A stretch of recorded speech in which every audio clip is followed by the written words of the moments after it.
In the summer of 1642, a young disabled veteran named Nicholas Herman took vows to join a religious community in Paris.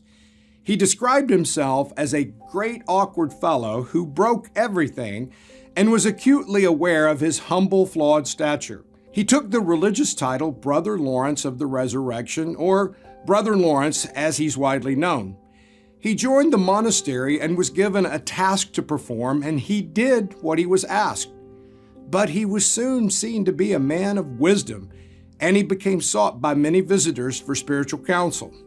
Over time, even famous thinkers and powerful church leaders came to listen to him, but they had to go to the kitchen to find him. Brother Lawrence washed the dishes. This giant in the spiritual wisdom tradition, this sought-after guide in faith, was the cook who spent his days in the kitchen steam among the pots and pans. And that was the key. He practiced the presence of Christ there in the smallest of tasks. Every plate he washed, every dish he prepared, he did so as if Jesus were right there with him. One of his most famous quotes describes this: "The time of business does not with me differ from the time of prayer.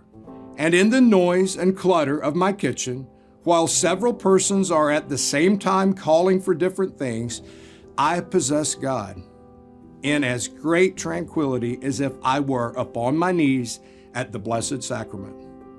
Brother Lawrence washed dishes until his health no longer allowed it, and then he became a sandal maker. And that was his life. Though he was one of the wisest of men at that time, he never left the kitchen or the workbench. Shortly after he died, his letters were compiled into the enduring classic, Practicing the Presence of Christ, and it's been read and reread by millions of people. Brother Lawrence's story reminds us that God works through people we might never expect, and it helps us see how God uses every part of the body. As Paul wrote,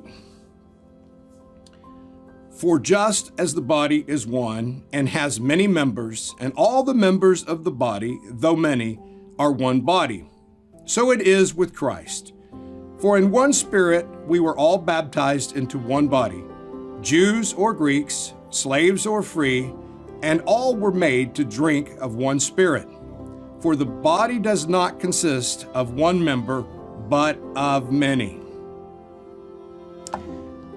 The body of Christ, interconnected, mutually supportive, needs every part to be whole. If this back kitchen cook had been ignored because of his humble position, we would have missed out on his message and edification for the whole body.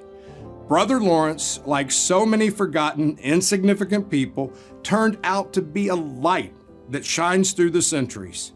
May we continue to shine the light of Christ in whatever we are called or asked to do. I'm Greg Williams, speaking of light.